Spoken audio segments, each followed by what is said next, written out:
Now, Madam President, on an entirely different matter. With the bipartisan progress the Senate has made this week, it's hard to believe what was happening just a few days ago, right inside this Capitol and right outside the building. It's hard to believe it was less than a week ago that far-left protesters were literally storming the steps of the Capitol and the Supreme Court, running my colleagues out of public places and attempting to shout over their voices right here in the Senate chamber. Of course, it didn't work. The Senate stood tall and did the right thing. But the far left isn't done yet. If we take them at their word, this may have only been the warm-up act. Here's the advice former Secretary of State Hillary Clinton gave to her fellow Democrats just a few days ago. This is what she said. If we're fortunate enough to win back the House and/or the Senate, that's when civility can start again. That's when civility can start again, she said, when they win back the House and/or the Senate. Just yesterday, we saw President Obama's Attorney General, Eric Holder, offer his own version of a slogan made famous by our former First Lady, Michelle Obama. Here's Mr. Holder's new vision for civil discourse. This is the former Attorney General of the United States. Here's how he urged Democrats to treat the other side. He said, Michelle always says, when they go low, we go high. No, no. When they go low, we kick them. When they go low, we kick them. Former Attorney General Eric Holder. That's what this new Democratic Party is about, he said. The new Democratic Party, Madam President. Remember, these comments come less than a year and a half after Republican members of the House and Senate were literally shot at by a politically crazed gunman. Our colleagues were nearly killed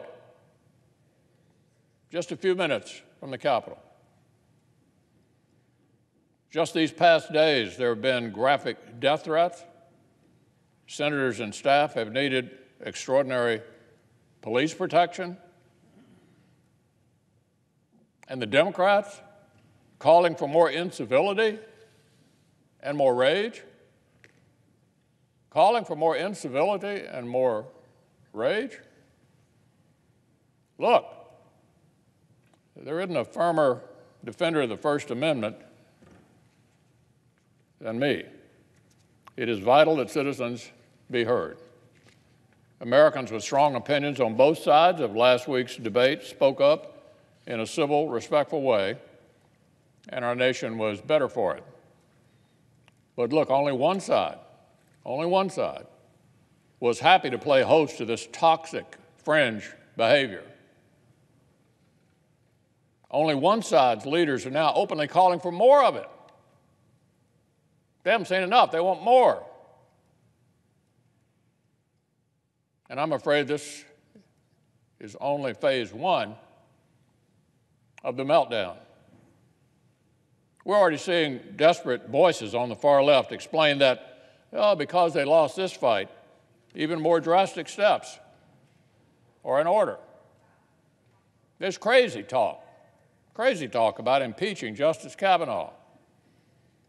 There are left-wing writers demanding that Democrats pack the court, a zombie idea from the 1930s they've dug up just in time for Halloween. And how about this? One columnist for a national newspaper called the result a coup. A coup, and implied that the founders got it wrong and designed the Senate incorrectly. Want to rewrite the Constitution? The Founding Fathers got it wrong?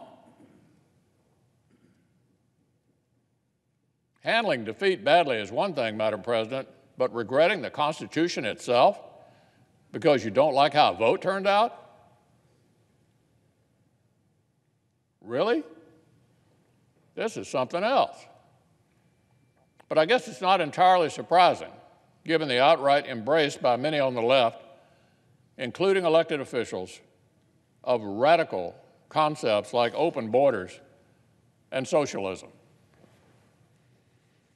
Anyone who thinks that intimidation and scare tactics might rule the day must have missed the Senate's vote last Saturday.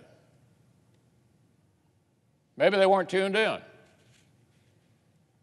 This body, Madam President, will not let unhinged tactics replace reasoned judgment. We will not let mob behavior drown out all the Americans who want to legitimately participate in the policymaking process on all sides. And the Senate, I assure you, will not be intimidated.